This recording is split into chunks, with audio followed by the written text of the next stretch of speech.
Hello everyone, मेरा नाम है गोपाल सुमारी। मेरे पास कुछ स्टूडेंट्स की रिक्वेस्ट आई थी कि इंटरनल रिकंस्ट्रक्शन का टॉपिक एक्सप्लेन करने के लिए।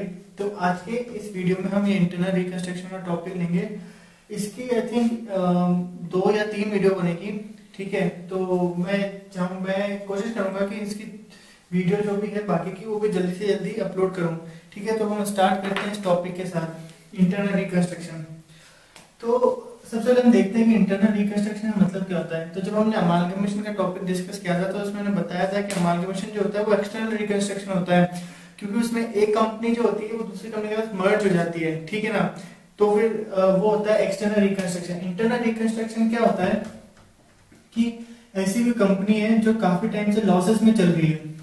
ठीक है ना, तो क्या होता है अगर वो काफी टाइम से लॉसेस में चल रही होती है तो उसकी जो बैलेंस शीट होती है वो उसका ट्रू वैल्यूएशन प्रेजेंट नहीं करती है। ट्रू उसकी जो वैल्यू है वो प्रेजेंट नहीं करती, क्योंकि जैसे जैसे उसके लॉस बढ़ते जाते हैं, तो अगर आप ये बैलेंस शीट देखोगे तो जैसे जैसे उसके लॉस बढ़ते जाते हैं उसके पीएनएल में असेट साइड में ये मतलब बैलेंस शीट में उसके असेट साइड में लॉस आते जाते हैं। ठीक है, तो लॉस वैसे तो कोई एसेट होती नहीं है, फिर भी उसकी एसेट साइड बढ़ती जाती है। और कोई ऐसी जो एसेट होती है जैसे गुडविल होती है, अब अगर कंपनी कंटिन्यूअसली लॉसेस इंकर करती जा रही है तो भी गुडविल भी उसका जो भी वैल्यू बैलेंस शीट में आ रही है उसकी सही वैल्यू प्रेजेंट नहीं करती है।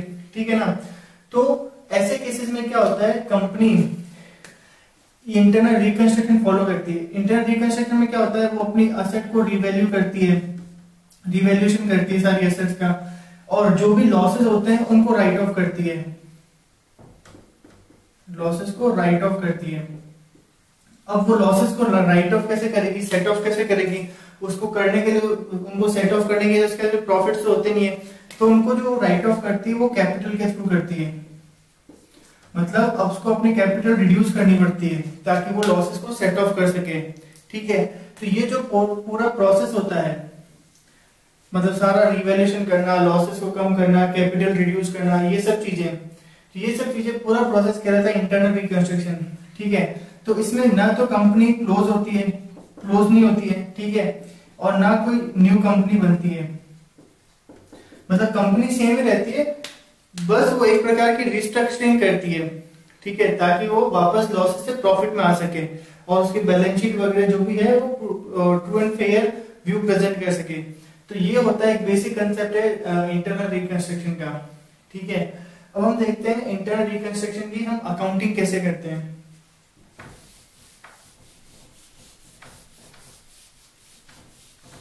तो इसके अकाउंटिंग एंट्रीज बहुत सारी है। सबसे पहले हम कैपिटल के पर्सपेक्टिव से देखेंगे। इस वीडियो में हम मेनली देखेंगे कि कैपिटल के संबंध में क्या क्या अकाउंटिंग हो सकती है। तो कैपिटल से रिलेटेड क्या क्या चेंजेस हो सकते हैं, ठीक है ना, इंटरनल रिकंस्ट्रक्शन में। तो कैपिटल का एक तो जैसे मैंने बताया कि कैपिटल रिडक्शन होता है, जो लॉसेस जो होती है वो सेट ऑफ करती है कैपिटल के थ्रू। तो इसलिए कैपिटल की कुछ ना कुछ चेंजेस होते हैं कैपिटल में। तो उसके क्या क्या चेंजेस होते हैं, उनकी अकाउंटिंग कैसे होती है वो हम देखते हैं। तो एक तो होता है ऑल्ट्रेशन और शेयर कैपिटल, एक होता है रिडक्शन और शेयर कैपिटल, एक और चीज होती है इसमें बोलते हैं surrender, share capital share surrender, और एक और होता है वेरिएशन इन राइट्स।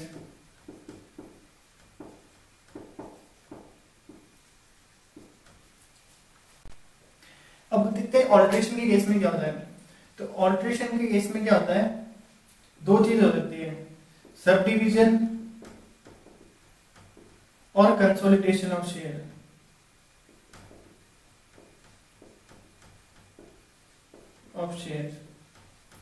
ठीक है, क्या हो सकता है कन्वर्जन इन स्टॉक।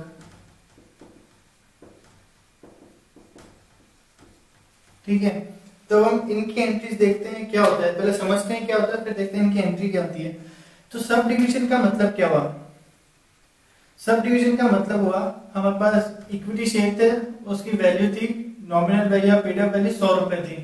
अब उन शेयर को हम डिवाइड कर रहे हैं 10-10 रुपए के 10 शेयर्स, ये हुआ सब डिवीजन। 100 का एक शेयर था उसको हमने डिवाइड कर दिया 10 रुपए के 10 शेयर, ये हुआ सब डिवीजन। ठीक है, और कंसोलिडेशन का मतलब क्या हुआ, 10 रुपए के 10 शेयर थे उसको हमने कंसोलिडेट करके 100 रुपए का एक शेयर बना दिया। ठीक है, ये हुआ कंसोलिडेशन और सब डिविजन। अब इसकी एंट्री क्या होती है, सपोज इस वाले केस में जहां हमारे पास 100 रुपए का एक शेयर था, वहां अब हमारे पास 10 रुपए के 10 शेयर हो गए। ठीक है, ओके। तो अब हम क्या करेंगे, सपोज ये सारा पेड अप है, तो अभी हमारे बुक्स में आ रही है इक्विटी शेयर कैपिटल आ रही है, करंटली आ रही है 100 रुपए की, 100 रुपए से हमारे पेड अप आ रही है। ठीक है, तो अब हमारे 100 रुपए की तो रहेगी नहीं, तो हमें इक्विटी शेयर कैपिटल डेबिट करनी पड़ेगी। इक्विटी शेयर कैपिटल डेबिट, ये कौन सी वाली, 100 रुपए वाली जो इक्विटी शेयर कैपिटल है वो डेबिट हो जाएगी। अब जो नई कैपिटल होगी वो 10 रुपए पर शेयर वाली होगी, तो to equity share capital, same equity share capital 10 रुपए वाली। ठीक है, अमाउंट में कोई चेंज नहीं होगा। देखो क्या हो रहा है, कुछ चेंज नहीं हो रहा है। 100 रुपए की जो कैपिटल थी उसको हमने डिवाइड कर दिया, 10 रुपए का एक शेयर और 10 शेयर। ठीक है, तो टोटल वैल्यू हमारी 100 रुपए की रही, तो ये जो एंट्री होगी ये 100 रुपए से ही होगी। बट अब हमारे 100 रुपए के वाले शेयर नहीं है, अब हमारे 10 रुपए के शेयर है, तो जो 100 रुपए के शेयर थे वो हमने डेबिट कर दिए। जब नए हमारे शेयर कैपिटल 10 रुपए वाली है तो इक्विटी शेयर कैपिटल 10 रुपए। ठीक है, तो यहाँ हमारा कैपिटल में कोई चेंज नहीं हो रहा है, बस डिनोमिनेशन चेंज हो रहा है। 100 रुपीज वाले थे अब वो 10 वाले हो गए। ठीक है, ये हुआ सब डिविजन ऑफ शेयर। ठीक है, अब सेकंड है कंसोलिडेशन। कंसोलिडेशन सपोज हमारे 100 रुपए के शेयर है और टोटल पेड अप वैल्यू भी मतलब हमारे 10 रुपए का शेयर है और 10 शेयर है और पेड अप वैल्यू हमारी 10 ही है। ठीक है, अब हम कंसोलिडेट कर रहे हैं 100 रुपए में, तो यहाँ पे सपोज हमारे 10 रुपए के शेयर है और 10 शेयर है, जो टोटल हमारी इक्विटी शेयर कैपिटल 100 रुपए हो गई पेड अप। अब इनको हम कन्वर्ट कर रहे हैं, सिर्फ एक ही शेयर होगा 100 रुपए का, तो सेम ये जो एंट्री उसको रिवर्स कर देंगे। उस केस में क्या होगा, 10 रुपए वाली कैपिटल तो अब हमारी रहेगी नहीं। ठीक है, क्योंकि अब हम 10 रुपए वाले शेयर नहीं रखेंगे, अब हम 100 रुपए का एक शेयर होगा, तो 10 रुपए वाली डेबिट हो जाएगी, 100 रुपए वाली क्रेडिट हो जाएगी। ठीक है, तो ये तो बहुत ही सिंपल सी एंट्री है। सब डिवीजन में हम डिवाइड कर रहे हैं शेयर, कंसोलिडेशन में कंसोलिडेट कर रहे हैं। यहाँ हमारे कहीं डिडक्शन नहीं हो रहा इस वाले केस में, मतलब पेड अप कैपिटल पहले जितनी थी अभी भी उतनी है। ठीक है, तो ये ध्यान रखना कि हमारे जो एंट्री है ये हम पेड अप वैल्यू से कर रहे हैं। ओके, सेकंड होता है कन्वर्जन स्टॉक। तो इसका क्या मतलब होता है, हमारा जो इक्विटी शेयर है वो हम उनको इक्विटी स्टॉक में कन्वर्ट कर रहे हैं। ठीक है, सपोज सेम केस ले लो, हमारे पास जो इक्विटी कैपिटल है 100 रुपए की। ठीक है, अब हम उनको इक्विटी स्टॉक में कन्वर्ट कर रहे हैं, तो ये कैपिटल अकाउंट को बंद करना पड़ेगा, तो equity share debit, equity share capital debit 100 रुपए से टू इक्विटी स्टॉक। ठीक है, और एक और कह सकते हैं कि हमारे पास जो इक्विटी स्टॉक है वो वापस हम शेयर कैपिटल में कन्वर्ट कर रहे हैं, तो इसकी रिवर्स एंट्री हो जाएगी, equity stock debit to equity share capital. ठीक है, तो ये एंट्री यहां तक की जो एंट्रीज है बहुत ही सिंपल है, मतलब जो नई कैपिटल है नई टाइप की या नया स्टॉक है वो क्रेडिट होगा, पुरानी कैपिटल जो बंद कर रहे हैं जो हम कंटिन्यू नहीं कर रहे हैं वो डेबिट हो जाएगी, जैसा इस केस में हो रहा है। और इसमें जैसे स्टॉक हम इश्यू कर रहे हैं, कैपिटल की जगह हम स्टॉक ले रहे हैं, मतलब स्टॉक क्रिएट कर रहे हैं, तो इक्विटी स्टॉक क्रेडिट हो जाएगा, कैपिटल डेबिट हो जाएगी। और जब स्टॉक के बदले में शेयर्स इश्यू कर रहे हैं तो स्टॉक डेबिट और कैपिटल क्रेडिट। ओके, तो ये है ऑल्टरेशन, सब डिविजन, कैंसलेशन और कन्वर्जन स्टॉक। अब हम देखेंगे रिडक्शन क्या होता है।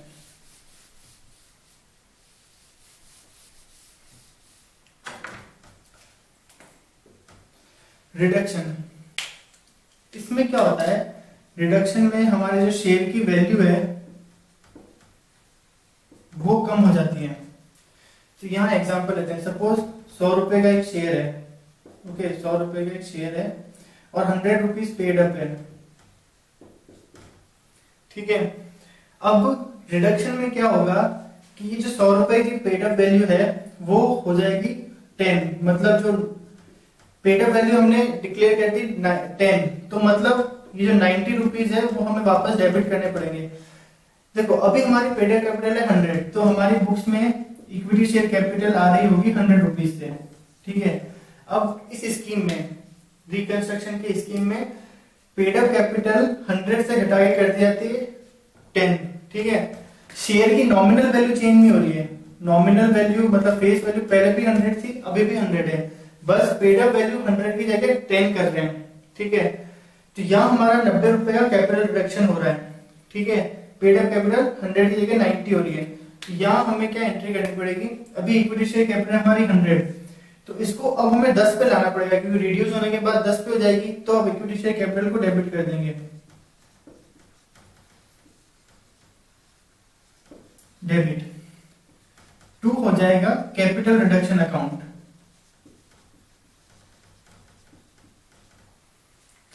तो ये अकाउंट एक नया क्रिएट होता है इस इंटरनल रिकंस्ट्रक्शन स्क्रीन में। तो जो भी हमारा रीवैल्यूएशन होता है, कैपिटल रिडक्शन होता है, वो सब कैपिटल रिडक्शन या रिकंस्ट्रक्शन, इसका एक और नाम है रिकंस्ट्रक्शन, तो इसके थ्रू होगा वो कैपिटल रिडक्शन या रिकंस्ट्रक्शन। तो यहाँ हमारी एंट्री हो जाएगी 90 रुपए से, क्योंकि 90 रुपए से हमारी कैपिटल रिड्यूस हो रही है। तो अब जो बुक्स में ये सब एडजस्टमेंट का जो हमारी इक्विटी शेयर कैपिटल आएगी वो 10 रुपए से आएगी। ठीक है, तो ये है जब हमारी पेड अप कैपिटल रिड्यूस हो रही है। ओके, अब सपोज एक और एग्जांपल लेते हैं। सेम एग्जांपल है, हमारा 100 रुपीज का पेड अप वैल्यू है शेयर की, 100 रुपीज हमारे शेयर की नॉमिनल वैल्यू है। ठीक है, और 100 रुपीज ही पेड अप है। अब पेड अप कैपिटल हम रिड्यूस करके 10 कर रहे हैं, साथ ही साथ ये जो नॉमिनल वैल्यू है वो भी हम 10 ही रख रहे हैं। मतलब पहले हमारे शेयर की नॉमिनल वैल्यू थी 100 और उतना ही हमें शेयर होल्डर से रिसीव हो गया था, तो हमारा उतना ही पेड अप था। अब हम पेड अप रिड्यूस करके कर रहे हैं 10, और साथ ही साथ ये नॉमिनल जो इसकी फेस वैल्यू है वो भी चेंज करके कर रहे हैं 10, ताकि अब शेयर होल्डर को आगे कुछ पे नहीं करना पड़ेगा। तो इस केस में क्या एंट्री रहनी पड़ेगी, क्योंकि यहाँ हमारी फेस वैल्यू भी चेंज हो रही है। तो यह हो जाएगा इक्विटी शेयर कैपिटल 100 वाली डेबिट, क्योंकि यहाँ पहले 100 वाली है, वो डेबिट हो जाएगी पूरे 100 रुपए से। ठीक है, 2 हो जाएगा कैपिटल रिडक्शन, कैपिटल रिडक्शन। अब कैपिटल में रिड्यूस कितनी हो रही है, कैपिटल रिड्यूस तो 90 हो रही है, 100 की थी, अब 10 की पेड अप हो रही है, तो 90 हमारा रिडक्शन हो रहा है। तो ये एंट्री हो जाएगी 90 से। ठीक है, अब जो हमारी नई कैपिटल है वो है 10 रुपए की, क्योंकि उसकी नॉमिनल वैल्यू चेंज होकर 10 रुपए हो रही है। तो to equity share capital 10 rupees, to equity share capital 10 रुपए वाली कैपिटल 10 रुपीज। ठीक है, तो यहाँ पे हमारा क्या हो रहा है, कैपिटल रिडक्शन भी हो रहा है और उसकी फेस वैल्यू नॉमिनल वैल्यू भी चेंज हो रही है। तो अब 100 रुपए वाली तो हमारे पास रहेगी नहीं कैपिटल, हमारी कैपिटल अब होगी 10 रुपए वाले शेयर। तो ये इस तरह से हमें एडजस्टमेंट करना है।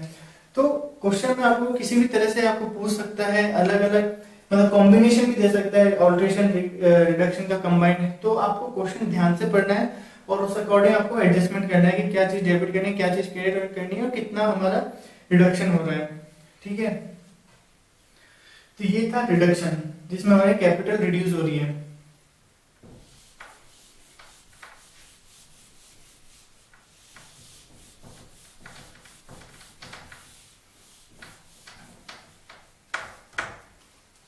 अब हम देखते हैं कि शेयर सरेंडर क्या होता है।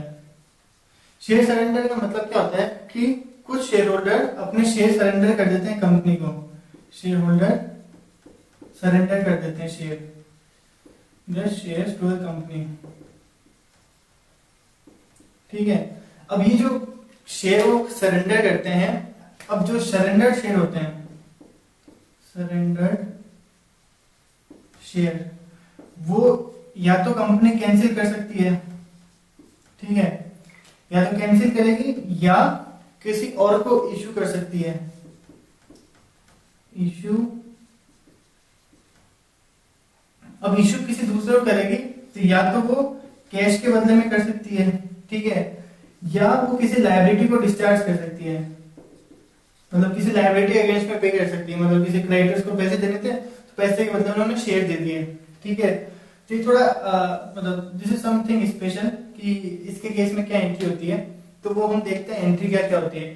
तो जब शेयर होल्डर शेयर सरेंडर करते हैं, ठीक है, तो जब शेयर सरेंडर कर रहे हैं तो उस टाइम क्या एंट्री होती है वो देखते हैं हम सबसे पहले। ठीक है, तो हमारे शेयर कैपिटल डेबिट हो जाएगी, share capital account debit to share surrender.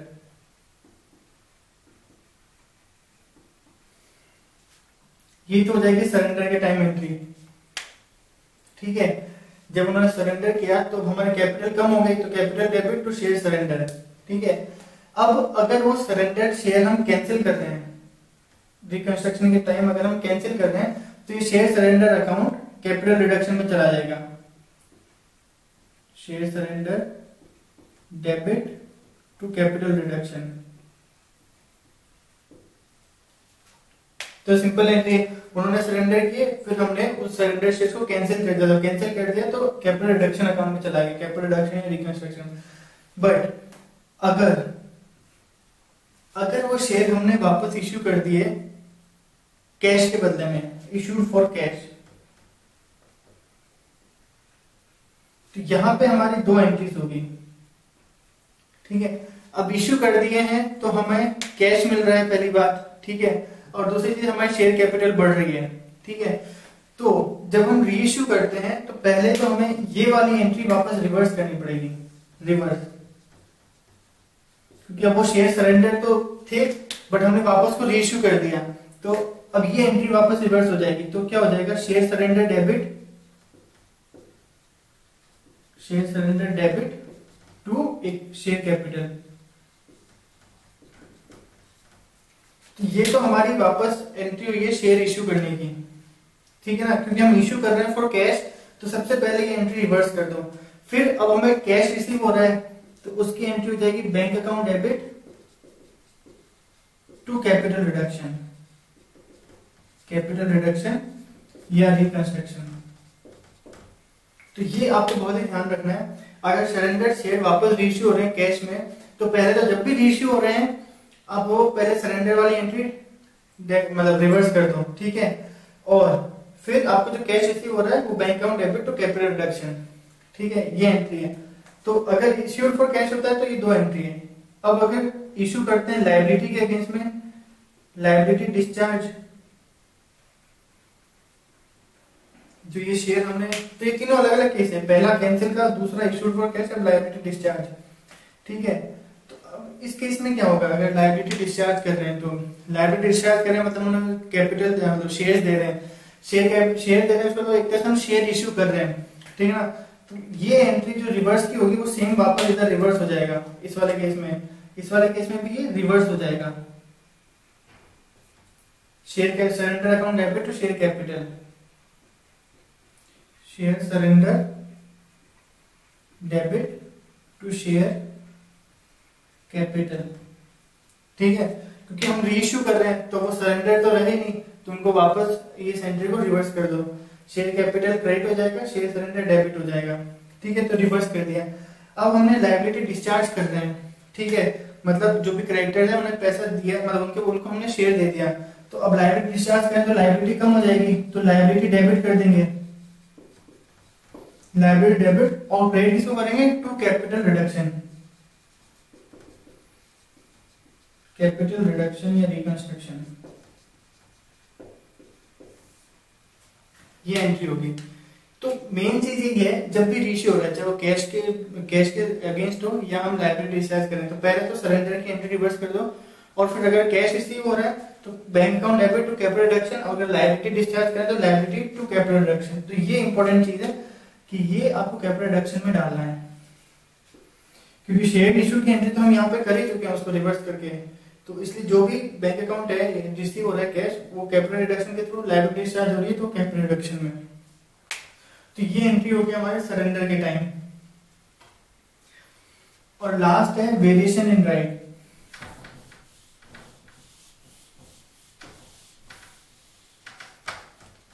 Variation in right जो होता है जनरली ये प्रेफरेंस शेयर के केस में होता है।